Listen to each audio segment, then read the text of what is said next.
the rocket!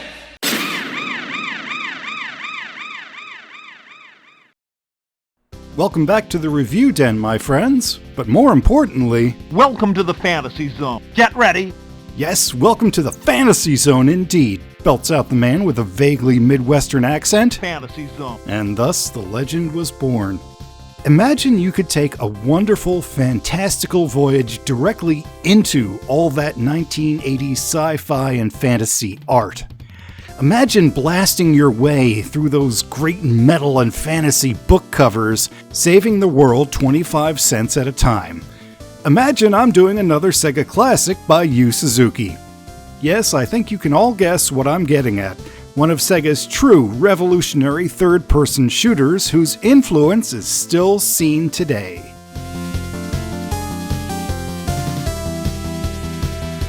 And here it is, Panzer Dragoon. I'm just kidding, it's Afterburner. No, I'm sorry, Space Harrier. Yes, this is Space Harrier. Space Harrier is another Sega arcade legend developed by Yu Suzuki and released to arcades in 1985. This is a third-person shooter, or shmup, more accurately, taking place in a bright fantasy world where your goal, big surprise, is to survive while blasting everything on screen. Now, my earlier Afterburner joke, that actually had a reason. I know, strange as it may seem, I actually do have reasons for the random things I say. See, Space Harrier was originally scripted out by another developer as a jet fighter game, based on the titular Harrier jump jet, but the current limits on arcade board memory precluded having all the sprites necessary to show the fighter from all necessary angles. You'll notice that 1987's Afterburner and Afterburner 2 drew the scenery and the Tomcat itself with a buttload of sprites, all filling up the screen at 60 frames per second, which is what they wanted. But back in 1985, the tech wasn't quite there.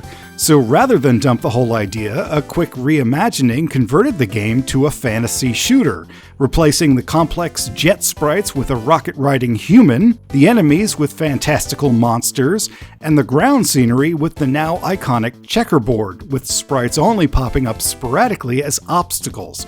Brilliant! Take a technical limitation and work around it, rather than tossing everything away. Actually, the checkerboard is really clever in its own right and speaks to the developer's ingenuity. Having only sparse and sporadic ground sprites might make the game look cheap, and a blank or rolling ground would just be dull. But by using the checkerboard effect, you not only fill in the ground with an interesting effect, but it gives a tremendous sense of speed as well. You get a better sense of Harrier's position and movement in relation to the other objects. And all of this from what had been a technical bottleneck. Way to go, guys! Art design was heavily influenced by 1980s science fantasy, including artwork by Roger Dean, but I'd like to think of it as a best-of compilation of 80s fantasy novel covers in general. I mean, come on, it has flying dragons, geometric mines, Gundam robots, and freaking one-eyed mammoths. How awesome an experience is this? And yet, despite all the non-stop in-your-face action, the game has such an upbeat attitude about it. You're not facing creepy H.R. Giger monsters from R-Type, you're wearing bright space clothes and saving the world of Dragonland. Well, at least I think so, the story changes depending on the port. But I mean, you are living a fantasy sci-fi adventure in the Fantasy Zone. It's so nice to have an action game bundle everything in relentless optimism. You go, Harrier! Every time you win a stage, or heck, even if you lose, you're encouraged to keep going. Even the music is stupidly catchy. Actually, it's been called one of the more catchy tunes in Sega's works, and that's a tough mountain to climb. Even the choice to make the character a human helps to personalize the experience. This isn't yet another spaceship to get lost in a sea of space shooters. You are Harrier, and that trusty rocket and cannon combo is all you need to rid the world of evil, even if I always thought he looks kinda awkward riding that thing. And apparently I'm not the only one. Hey, check this out. This almost makes me think they weren't expecting anyone to actually read the online manual. Most awkward way possible. I love it. Hey, it's still a cool vehicle, although it's probably a good thing he's holding it side saddle. It would probably look kinda awkward if he was straddling it. I'll just leave you with that image. Hey, what about Major Kong?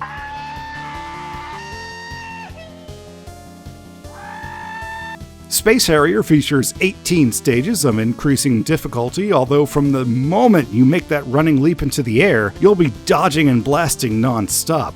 In fact, Harrier has a remarkably flat learning curve, more so than even other arcade games. You don't need to worry about power-ups or separating friend from foe. Everything on screen is a danger, and you simply must blast enemies and avoid the obstacles. Simple as. What defines the game is just how fast and relentless it is.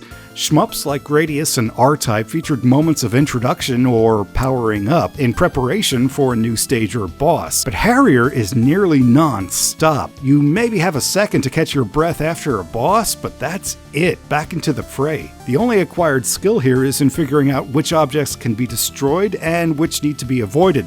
Other than that, it's all just reflexes and action. Keep moving around the screen, stay alive, and blast whatever you can. And every few stages, you even get a fun bonus level. You get to hop on the good Dragon Uriah's back and go smashing through all those trees and obstacles that you have to pilot like mad to avoid in the rest of the game. It's a clever coffee break and gives you a chance for some bonus points, and it's a nice stress relief for players like me who actually seem to die more often than not from slamming into scenery rather than getting hit by enemies. I'm not proud, but I'd say 7 or 8 times out of 10, I always hit the scenery while avoiding enemy fire. Mostly. I reckon I could hit that 4 times out of 5. On a good day.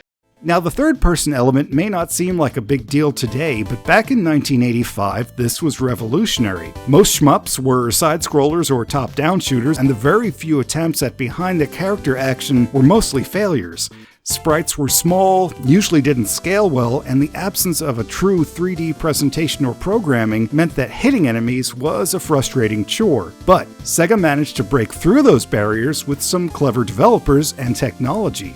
Beginning with Hang On, Sega implemented what they called superscalar technology into their arcade boards. Yu Suzuki and AM2 Division developed a game engine which could both rotate and scale the size of sprites in 3D space. This was actually a major technological feat. Sure, the arcade boards of the time couldn't display 3D polygonal graphics, at least not quickly, but the superscalar engine was programmed in 3D. It just used sprites to draw the objects. This is what allowed Sega's superscalar games to look and play so smoothly. It essentially was a hybrid or bridge between 2D and 3D. Presentation may have been 2D assets, but the objects were rendered in a 3-dimensional world, which made the gameplay and distance, which is key in this game, feel so natural. And on top of that, distance targeting, which was always difficult without 3D graphics, used a clever workaround developed by Yu Suzuki. Essentially, if the player lines up a shot correctly, that shot is guaranteed to hit its mark via very subtle tracking.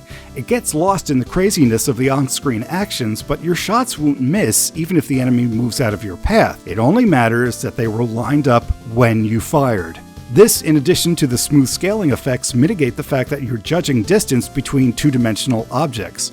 It feels completely natural, and that's the beauty of it. It's awesome but simple. Anyone can pick up and play. It's a fast action rush, and it looks great in an arcade just sitting there in attract mode. It's the quintessential arcade game. Bright, flashy graphics, tight, simple gameplay, and the right challenge versus reward ratio to keep those quarters flowing. So, where do we play it? Oh, that's right, the ports! Arcade faithful ports of Space Harrier actually come easier than Outrun. There's no licensed vehicles to worry about, unless there's a rideable rocket I don't know about. We'd rather ride the rocket, sir. But some of these do tend to struggle with frame rate. I'm going to start with the first close effort, which is the 32X port. In 1994, Rue Turbo, who seemed to have a good track record of porting AM2 games, brought a near-faithful arcade port of Space Harrier to the 32X.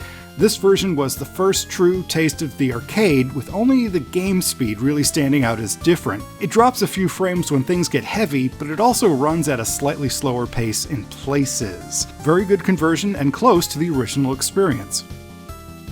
The PS2 featured Space Harrier along with its 8 and 16-bit Sega siblings in the Sega Ages 2500 release, Volume 20. Now this wasn't the 3D remake, that was Volume 4. This was an emulation of the originals. Strangely, this has some moments of slowdown too. How do you get that on a more powerful system? It did have the option for turbo fire and unlimited credits, but this was a bit weak on performance. It was also Japanese only, so availability is an issue.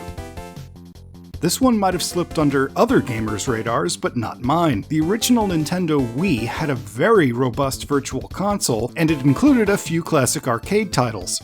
Space Harrier popped up here and had plenty of great options for control and turbo fire, but again, featured that annoying slowdown during heavy action or bosses. It's a shame too, as it looked and played nice otherwise. Sadly, the old Wii Virtual Console was shuttered in 2019. Next is Sonic's Ultimate Genesis collection on both the PS3 and 360, an otherwise awesome collection of Genesis Mega Drive games with a few arcade unlockables thrown in. Somehow though, this manages to mangle not only the game speed with plenty of slowdown, but all the sounds and music play at way too high a pitch. If you never played the game before, you might not notice, but it's actually kind of comical when you compare them. Get ready. You're doing great. Okay, now the good stuff. Next up, we have the true and dedicated 32-bit platform, the Saturn, via its Sega Ages release. Just like Outrun, I think it's safe to call this essentially arcade perfect. Perhaps because the Saturn focused heavily on 2D architecture, but these old superscalers run great here. Sound, frame rate, content, perfect. Just too bad it's so punishing, only allowing players to continue every 6 levels. No free credits here. Tough. Next, there were the Dreamcast releases in both Shenmue's and the Yu Suzuki works, and these all played perfect. Chef's kiss. Sadly though, that rapid fire is not built into the game. That's my controller, which after playing these old arcade games, I will never badmouth a cheap third-party controller again. Thank you, Intech. And just as before, the HD Shenmue's and recent Yakuza games have featured Space Harrier as well, along with other Sega classics. Seriously, the Yakuza series never gets enough credit. The games themselves rock, and you get to visit vintage Sega arcades. What could be better? I should do those games at some point. And finally, we have the awesome Nintendo releases. AM2 brought Space Harrier to the Switch in 2019, and just like with Outrun, it features perfect gameplay with some cool new additions. Widescreen is supported, although you can't actually travel outside the original boundaries, that would break the gameplay. Still, it looks nice, and you can continue from any stage you previously reached, and there's nice control options. Also, it features an extra final boss. A final boss, I guess. The twin fire dragons Haya-O. These were originally added to the Sega Master System port of Harrier, and it's cool to see them make a return. As a crazy new power-up, you can also enable the 2 shield dogs that the original final boss uses. They protect you from any scenery collisions, but not enemy fire. And they look cute. Aww.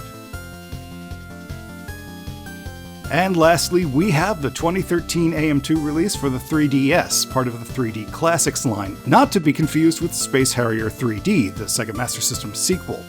Here we have the same awesome presentation as Outrun with hydraulic cabinet movement and sounds. Sorry, I just love those effects. Wish they were on the Switch. It runs almost flawlessly, but it is missing the cool Switch extras, making this a more bare-bones version. Still, it plays great and looks awesome. And there you go. Space Harrier rocks. It combines fantasy, science fiction, awesome 80s style, and cool flying action into one awesome bundle. I'm enjoying these old Sega classics. I mean, other than Outrun, I never got much hands-on time with them, so this has been a lot of fun for me, and I hope you enjoyed the review as well. Man, they should remake this game in VR. That would be awesome. Perhaps I should assign someone else to the mission. Wiki's only ribbing, Mr. Secretary. That's right. We'd rather ride the rocket, sir. Thank you all so much for watching. I appreciate each and every one of you, and if you'd like to help my channel grow, maybe watch some of my other videos. I'll be back soon with another review, and no matter what, be sure to keep going, even when things get tough, because you are worth it.